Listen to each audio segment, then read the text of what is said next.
got problems, y'all. This is the new First Lady, full surface, with Sean Gill. January Joy. Salut à tous, heureux de vous retrouver. Tout d'abord, mes félicitations à Patrick Mignot, désormais à la tête de la Ligue motocyclisme de Guadeloupe. Ça, c'était pour la première bonne nouvelle. Deuxième bonne nouvelle, c'est l'actualité de ce vendredi 6 mars. Confirmation avec notre sommaire. Lionel Sainte-Luce, du Run Auto Rallye en passant par le quad cross, voilà un pilote qui sait conjuguer l'adrénaline à toutes les sauces. Pourquoi ces changements de discipline et que pense-t-il du milieu du rallye qu'il a intégré l'an dernier? Confidence dans son univers professionnel du pilote qui avant tout a la passion de la mécanique dans le sang dès son plus jeune âge. Pourquoi un congrès des commissaires techniques en France et notamment en Guadeloupe pour une première? Quelles en sont les grandes lignes? Jean-Claude Cincinnatus du bureau de la Ligue a expliqué devant la caméra de Zone Rouge les enjeux de ce congrès. Des projets, encore des projets, toujours des projets. Fabien Grappin nous met une fois de plus l'eau à la bouche avec 3 belles autos en préparation, chacune pour une discipline différente. Quels sont ces projets? Confidence du chef de chantier de 3 jeunes recrutés pour une belle aventure. Zone Rouge, on met le turbo, Zone Rouge, c'est parti! Son addiction au sport mécanique ne pouvait pas s'arrêter simplement à la pratique du run auto ou du quad cross. Lionel Sainte-Luce, fin 2019, a carrément mis un gros moteur dans son projet. Plus question pour le pilote de penser à autre chose que la saison 2020.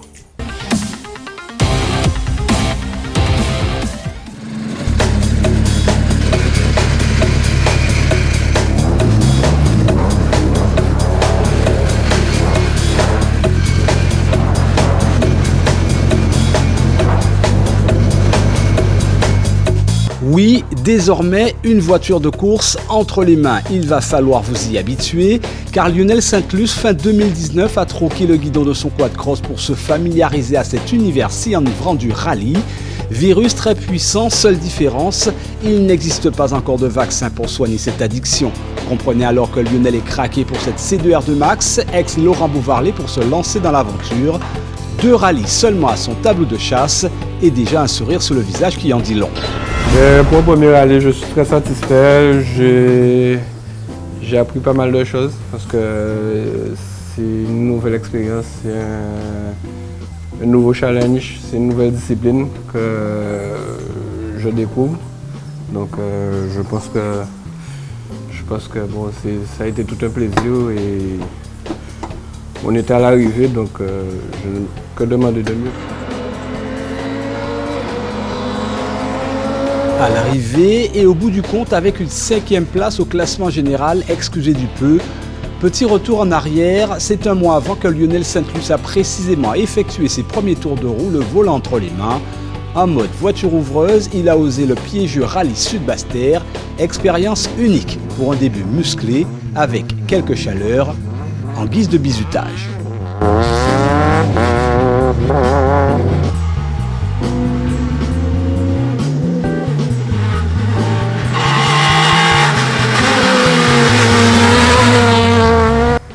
J'ai fait 0 à Basse-Terre, c'était une stratégie, puisqu'on n'était pas censé rouler en cette fin de saison. Mais le véhicule était là, on a fait l'acquisition après la course de Côte de Bananier. Donc on s'est dit pourquoi pas aller là, au lieu d'aller sur placard, pourquoi pas la mettre sur la route et voir comment elle se comporte, pouvoir commencer à la prendre pour la saison 2020. J'ai fait quand même une petite erreur qui nous a valu un petit pare-choc quand même sur la fin spéciale de nuit. Donc oui, c'était une erreur. Ça permet de voir qu'il faut toujours rester concentré et ne pas penser à autre chose que la course. Bilan donc de 2 rallyes et la casquette de pilote amateur qu'il assume avec sérénité, l'esprit plutôt positif. Ceci dans une petite auto que Lionel Sainte-Luce a choisi pour se faire la main, un choix qu'il ne regrette en rien. Je dirais plus une opportunité, enfin c'est moi qui l'ai provoqué, on va dire en quelque sorte, parce que bon, de par mon métier, j'ai voulu monter une auto F2000 Par manque de temps, j'ai pas abouti au projet. Donc finalement, tout le monde me dit, allez, vas-y, achète-toi une voiture, lance-toi. Donc chose faite, moi je me suis dit pourquoi pas. Et j'avais observé cette voiture depuis la Martinique, c'était une très bonne auto. Donc je me suis dit, bon, allez, pourquoi pas. On va l'essayer. Et puis bon, j'avais un coup de cœur et puis bon. On avait le budget, on a pris. Budget en poche, Lionel s'est jeté sans retenue dans le sport automobile après avoir goûté aux sensations du quad-cross, mais surtout au run auto quelques années auparavant sur une Peugeot 106 de près de 200 chevaux. Autant dire que ce capestérien a la fibre mécanique. Avec le temps, il s'est donné les moyens de cumuler des expériences sur des machines en tout genre, une passion qui ne date pas d'aujourd'hui. Alors pourquoi le quad? Le quad, c'est pareil, c'est une machine que j'ai montée de mes mains, c'est-à-dire que j'ai pris un 4 par-ci, un moteur par-là, et on a tout remonté avec l'aide d'un ami. Justement, j'ai finalisé le projet à l'aide d'un ami qui est William Perse, que je salue, et qui a donné ça, une machine de 50 chevaux pour un poids de 90 kg. Et qui nous permet d'avoir de belles montées d'adrénaline sur un 400 mètres où quand même on fait du 12 secondes. Donc voilà, c'est 12 secondes près du sol. C'est déjà bien. Je dirais que c'est notre sensation que la voiture où je tournais quand même sur on va dire du 14 secondes aux 400 mètres. Donc j'avais envie de prendre de la vitesse, chose faite. Et là maintenant, j'ai plus envie de goûter au sinueux, on va dire. Lionel Sainte-Luce confirme ainsi qu'il a envie d'avaler de l'asphalte d'une toute autre manière, pied au plancher, le regard fixé sur son objectif principal, engranger des kilomètres tout en se faisant plaisir. J'ai jamais fait de stage de pilotage. Comme on dit, il y a pas mal de monde qui me demande est-ce qu'il faut une formation ou est-ce qu'il y a quelque chose de spécifique à faire ou est-ce que voilà, il faut faire quelque chose pour faire du rallye. Moi, je dirais que j'ai fait l'acquisition de la voiture. J'ai quand même toujours roulé vite, on va dire. J'ai toujours eu le pied lourd. Mais pour moi, non, moi je dis peut-être que j'avais la fibre. Mais s'asseoir dans une voiture de rallye, c'est pas une voiture de tous les jours. C'est un comportement, on a les autobloquants qui travaillent en courbe. C'est quelque chose que j'avais jamais ressenti. J'étais un peu surpris. Vous l'avez bien compris, à peine 2 rallyes et ce pilote en herbe est carrément accro à la discipline. Au placard, définitivement le run auto et le quad cross. Tout vient à point à qui sait attendre. On apprend en effet que Lionel attendait son heure pour entrer dans le cercle des privilégiés des pilotes de rallye jusqu'à fin 2019 où le rêve est devenu enfin réalité. J'ai baigné là-dedans depuis jeune. Je dirais mon grand-père était mécano. Mes oncles sont mécaniciens, donc j'ai été piqué. Depuis mon jeune âge d'ailleurs, ma première course, j'avais été avec mon oncle. J'avais 5 ans. J'en ai le souvenir, c'était la course de côte de Regretté à Trois-Rivières. Et depuis, je m'étais toujours promis de m'acheter une auto, de monter une auto pour pouvoir m'aligner un jour sur le départ. Enfin, la vérité est divulguée au grand jour. Lionel Sainte-Luce est aujourd'hui un passionné, heureux propriétaire de sa propre voiture de course. Il conseille même à qui veut l'entendre de faire également grand pas. J'encourage tout le monde, ceux qui le peuvent ou ceux aussi qui peuvent se donner les moyens. Donnez-vous les moyens, je pense que c'est une très bonne chose. C'est une discipline qui coûte cher, c'est sûr, mais c'est un peu au plaisir. Propos d'un pilote qui hâte d'en découdre, Lionel attend que la saison reprenne pour faire battre à nouveau le cœur de sa petite C2 R2 Max, avec cependant une directive à ne pas perdre des yeux. Je dirais que je vais continuer mon apprentissage. Ça reste un sport amateur. Je dois finir la prise en main du véhicule. Je pense qu'on ne finit jamais d'en apprendre. Donc je jouerai la carte de l'apprentissage. En vue d'une réglementation automobile qui sans cesse évolue, tous les 2 ans, en France, se tient un congrès à destination des commissaires techniques. Qu'en est-il en Guadeloupe? Élément de réponse avec notre référent 2FSA, Jean-Claude Cincinnatus. Bien, alors chers amis, vous avez vu que comme chaque année, en métropole, tous les 2 ans, pardon, il y a le congrès national.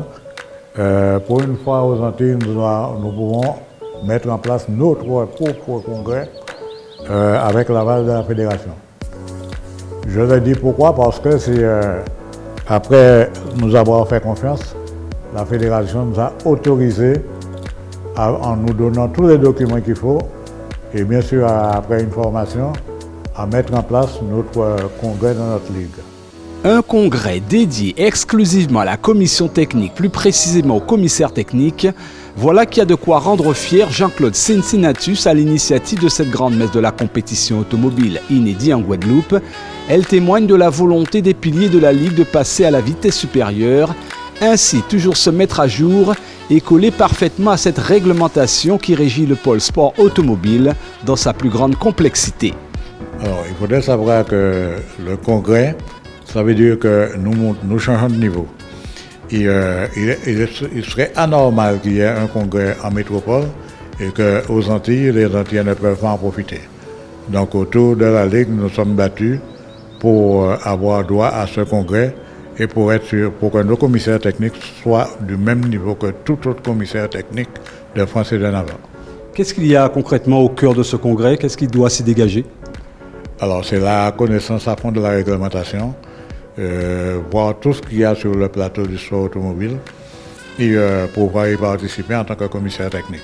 Même si ça ne se fait pas chez nous, on doit connaître la réglementation, on doit savoir que ça existe, on doit y participer dedans. Si jamais on nous appelle, on doit être opérationnel sur tous les coups. Concrètement, il faut être à jour, hein, le règlement évolue, les voitures évoluent, il faut justement être à jour par rapport à tout ça. Il faut être très futé au niveau règlement, à mesure qu'on prend un exemple simple. Hein, nous avons des R5 qui nous est arrivé, où tiens, au Mamel, il y a un gars qui est avec son pop-off. Heureusement que les commissaires techniques lisaient déjà, et ils ont pu se dire que bon, mais on va plomber, même si on n'a pas l'appareil pour contrôler, mais on va participer au plombage. Ils ont plombé le véhicule, ce qui est normal, c'était de leur droit. Et autour de cela, donc là, nous avons fait la demande de l'acquisition du matériel pour pouvoir contrôler ces véhicules-là. Le but, ce n'est pas du tout de pénaliser un pilote, non. C'est parce que nos pilotes vont courir le plus souvent à la finale des régionaux, etc. Et il faut que quand nos voitures arrivent sur là-bas dans le plateau, bien qu'ils ne soient pas de côté, regarder de travers, non. Ils sont au même titre que tous les autres et que nos pilotes tournent comme tous les autres pilotes de France. Est-ce qu'on peut dire que le commissaire technique a un peu le sale boulot? Je ne dirais pas le sale boulot, c'est-à-dire que je dirais que le sale boulot serait plus le collège des commissaires, puisque c'est eux qui infligent les pénalités, c'est des mises hors course, des disqualifications. Je ne dirais pas, je dirais que nous voulons faire en sorte que notre sport aille pour le mieux. Donc, nous n'avons pas créé le sport automobile, mais nous pratiquons le sport automobile. Quand on veut pratiquer, il faut connaître les règles et avancer comme il se doit. Jean-Claude, toutes ces règles, c'est quoi? C'est justement pour lutter pour augmenter un petit peu la sécurité dans le rallye? Alors, surtout la sécurité, surtout parce que je te dirais que bon, tu vois qu'on a eu un décès à la Martinique, et heureusement que c'était une voiture archi conforme, et que nous avons fait des rapports, moi-même aussi, hein, mais qu'on n'a rien eu à nous reprocher, et pourvu que ça dure, pourvu qu'il n'y ait pas de mort, hein, et pourvu qu'on n'ait toujours rien à nous reprocher. Le risque zéro, ça n'existe pas. Je crois que être le plus près possible de la réglementation, c'est mieux et c'est très agréable. Ne rien avoir à se reprocher, d'où l'importance de connaître la réglementation en place sur le bout des doigts et donc ce congrès pour prendre connaissance des évolutions en cours. Commissaire technique, maillon fort d'une chaîne d'organisation d'une très grande responsabilité. Qu'importe l'enjeu et le poids de la mission, Loïc Maxès s'évertue à prendre du galon, ainsi à passer l'examen samedi dernier pour devenir commissaire technique de niveau A, le Graal de la fonction.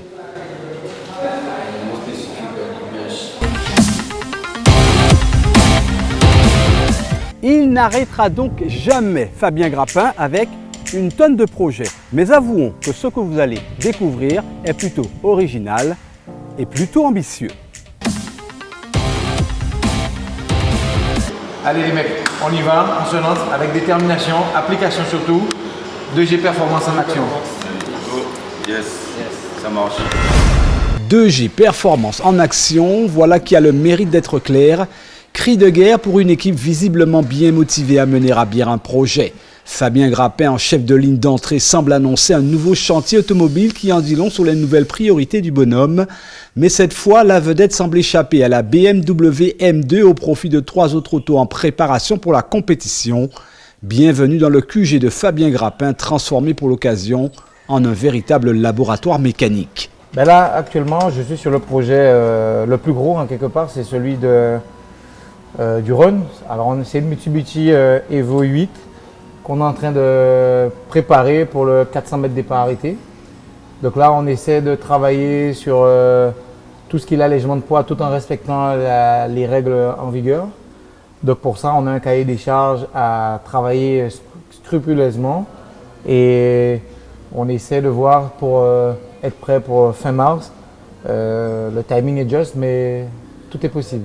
Pourquoi ce choix de voiture? C'est parce que sur le Run en Guadeloupe, parce qu'on n'a pas une vraie piste, le choix c'est les 4 roues motrices, les fameuses 4 roues motrices. Contrairement aux États-Unis où on peut se permettre d'avoir une traction ou une propulsion parce qu'on a des pistes collées, là aujourd'hui ce n'est pas le cas en Guadeloupe. Donc le choix de cette voiture c'est simplement par ces 4 roues motrices intégrales qui sont mécaniques, contrairement à tout ce qui est Volkswagen et Audi où c'est géré électroniquement. Là on est sur encore du 100% mécanique. Donc là c'est beaucoup plus facile à gérer, beaucoup plus facile à régler.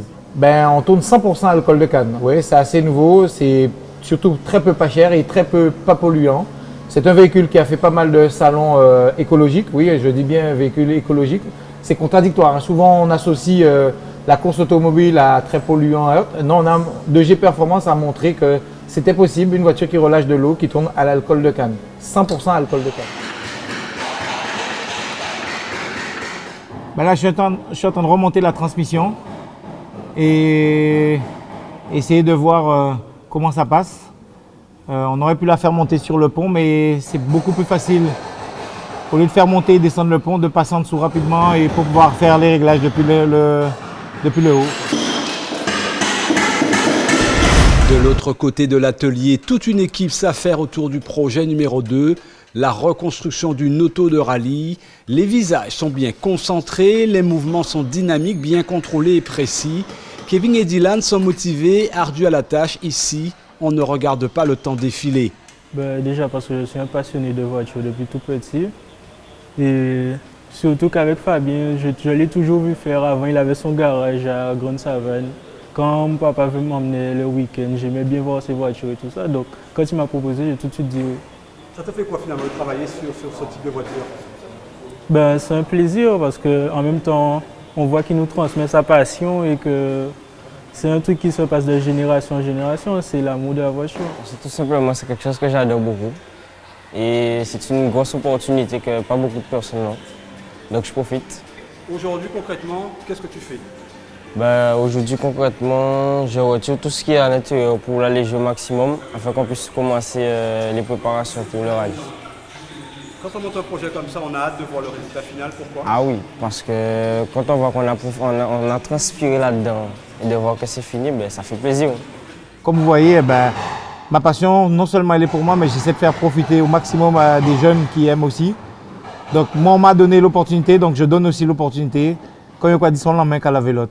L'équipe ne serait pas complète sans la présence de Dylan et Christophe.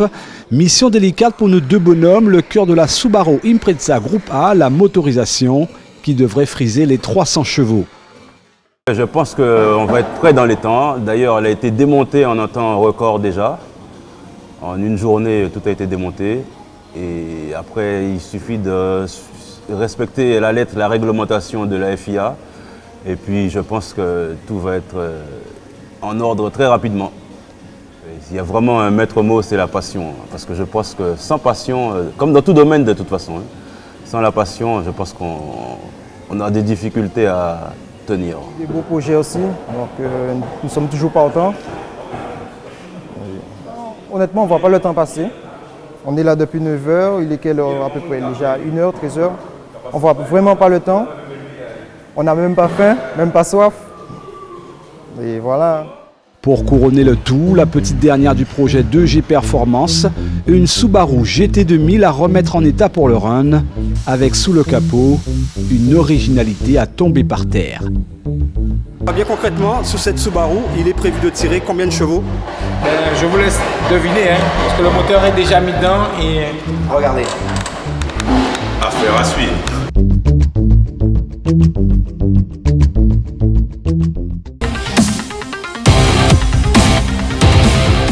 Zone rouge, c'est terminé. On ne change pas une formule qui gagne. Vendredi 19h30 sur Canal 10. À la semaine prochaine. Nous, en attendant, on coupe les moteurs.